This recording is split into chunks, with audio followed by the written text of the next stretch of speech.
Welcome to the Jwara discussion.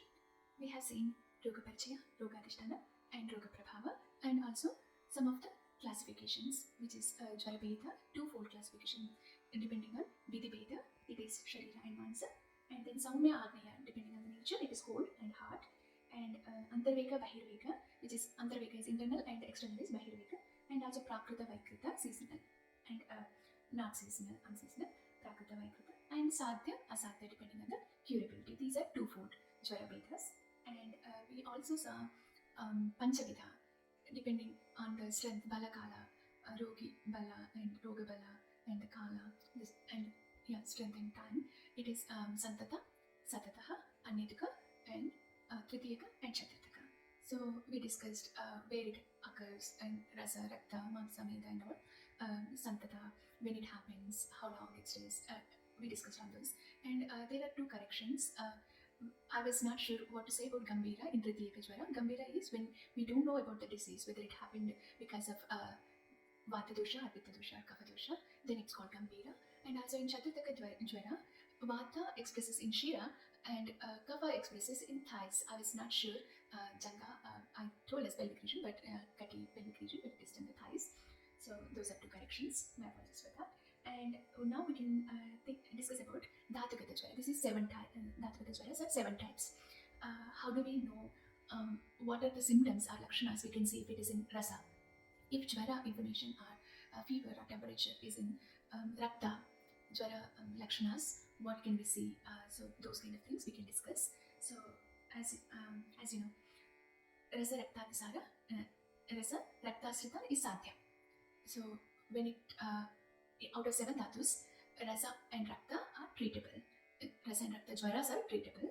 But Medu Mamsa, if Jwara enters into Medas and Mamsa, then it is Kritcha Sadhya, and also Asti Majja as well, Kritcha Sadhya. Shukra is Asadhya. People can die if Jwara enters into Shukra Dhatu. So let's see Rasa. What are the symptoms and how do we know if it is Rasagata Jwara? Because to treat a person where it's located, what are the symptoms, then the treatment changes obviously. So we have to see these one by one. So in Saptadhatukata Jwara, when it is in Rasa, I'll sing the sutra, that way it will be easy for me to explain. I wrote it for, I did not write, okay.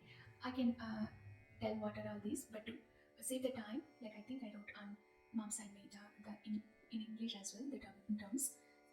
Okay, Rasa.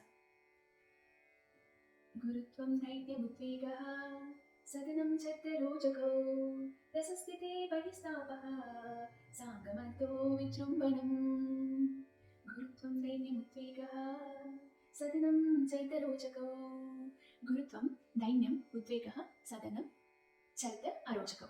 All these in one sentence. So Gurutvam is heaviness, Dainyam is like helplessness, and Udvegaha is anxiety or any like tension, stress we can think of, and Sadanam is exhaustion, weakness, and Chardi is wanting sensation, Darojaka is we can say anorexia, these days something, and Gurutvam Dainyam Udvegaha Sadanam Chardarojako Rasasthite Bahistapaha.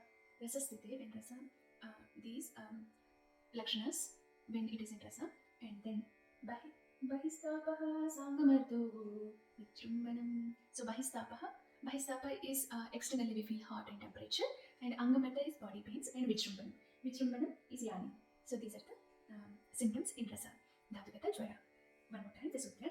Gurutvam Dainyam Udvegaha Sadanam Chardarojako Rasasthite Bahistapaha Sangamarto Vitrumbanam.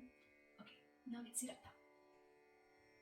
Raktottaha Pidaka Trishna Saraktam Shrivanam Muhu Daharaga Brahmamada Pralapa Rakta Samsthiti. Raktottaha Pidaka. Raktottaha Pidaka is like we can think something like blisters, abscess, and Trishna. Raktottaha Pidaka Trishna Sarakta Shrivanam Muhu. Trishna is thirst, and Sarakta Shrivana. When we vomit, it's blood that comes out, so we can think of hematemesis kind of. And पीडकस्तृष्णा रक्तस्तीवना मुहूर्ताः. Muhurtaha is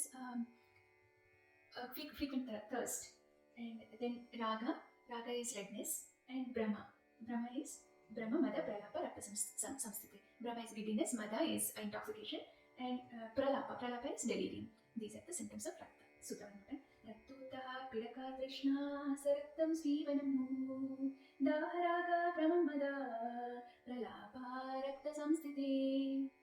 So yeah, रसरक्ताश्रितस्याद्यो मेधो मांसगतश्चयः अस्ति मज्जा गतकृच्छा शुक्रस्थानैव सिद्ध्यति.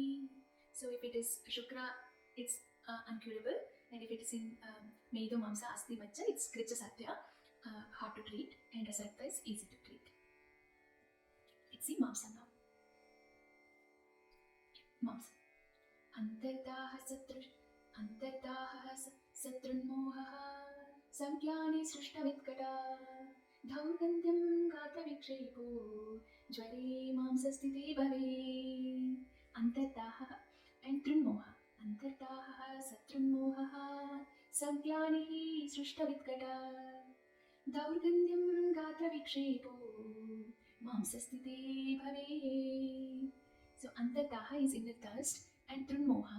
Moha is a delusion, hallucination kind of, and glani is fatigue, and srishtavitkata, frequent stools. Vit, whenever you see vit, it is stools. So srishtavitkata, frequent. Dhaurgandhyam is bad odor from the body, and gatra vikshepa. Gatra is body, and vikshepa is like involuntary movements in the body. We can think of convulsions kind of. We see that very commonly in fever, if it is in mamsa, muscle movements, right? So one more time sutra. Antardaha शत्रुन्मोहः संज्ञानिः सृष्टवित्कटा धौर्गन्ध्यं गात्रविक्षेपो ज्वरे मांसस्थिते भवेत्. Let's see Medha. So in Medha, let me sing the sutra again. स्वेदस्त्रीवा पिपासा च प्रलापो वम्यभीक्ष्णः स्वगन्धः स्यासहत्वं च मेधस्ते ग्लान्यरोचकौ. So स्वेदस्त्रीवा पिपासा. Sweda is sweat, and Tivra Pipasa. Svedas Tivra Pipasa. Tivra Pipasa is excessive thirst in Medha. Medha and sweat is related, so sweat and thirst are also related. And then Pralapa, delirium, excessive talk or unrelated talk, you can say. And Vamya Bhikshna. Vamana is, it's vomiting, and Vamya Abhikshna, frequent vomitings. And Swagandha Syasahatvam. Sahatvam is like bearability, tolerance. And Swagandha means intolerance. Syasahatvam is intolerance to own smell. Gatra vikshepa. Gatra vikshepa is convulsions kind of movements, involuntary movements.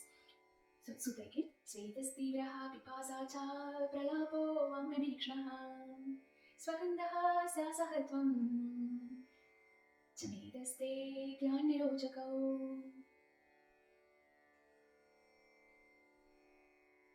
Glanirojakau. Glani. Glani is fatigue. And arochaka.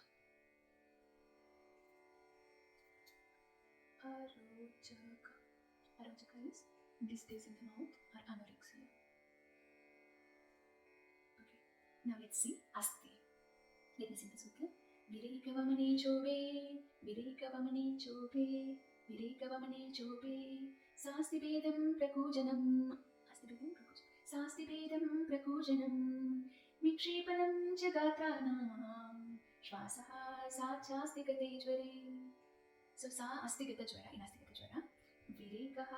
Virikavamane chobe. Vireka is diarrhea, frequent stools, and vamana is vomiting. Chobe. Sastibedam prakujanam. Astibedam, spitting pain, and prakujanam. Prakujanam is sounds. Sounds can be wheezing kind of sounds or maybe altered voice. I'm not sure. These translations, Roga translations are my own, so I'm not sure over here. So that's why I put the question mark. And vikshepanam cha gatranam. So virikavamane chobe sastibedam prakujanam vikshepanam cha gatranam. Vikshepanam cha gatranam. Vikshepanam cha gatranam. Again, it's gatra is body. Vikshepanam is like throwing kind of body movements. We can say convulsions or involuntary movements again. So Shvasaha sacha astigati jware. Shvasa is sharpness of breath, dyspnea, and astigata jwara. These are the symptoms in astigata jwara. Let's see now. Majja and Shukra. Majja, let me sing the sutra. Hikka shvashas tatha kasa. Hikka shvasa kas. Hikka shvasha. Hikka swash. Shvasa tatha kasa. Tamasaschadi darshanam. Marmacchedo paishaitam. Dahodaschaiva majjage. Hikka shvasa tatha kasa. Tamasischadi darshanam. Marmacchedo paishaitam. Dahodaschaiva majjage. Dahodaschaiva majjage. Majjage is when it's in the majja. So when we will in the majja, we feel hikka shvasa tatha kasa. Hikka is hiccups, shvasa is sharpness of breath, and kasa is cough. And tamaschati darshanam. Tamaschati darshanam is tamas is darkness. Darshanam is in front of eyes. We see the dark. We can correlate with vertigo, not vertigo. Yeah, vertigo, blankness, blackout, something. Marmacheda. Marmacheda is cheda is spitting type of spitting type of pain. And then in marma places, vital points and jivasthana. But we can think of like Hrudaya, Shira, Vasti, those are the main sthanas, right? So maybe vital points. Bahishaitam. Bahishaitam antataha.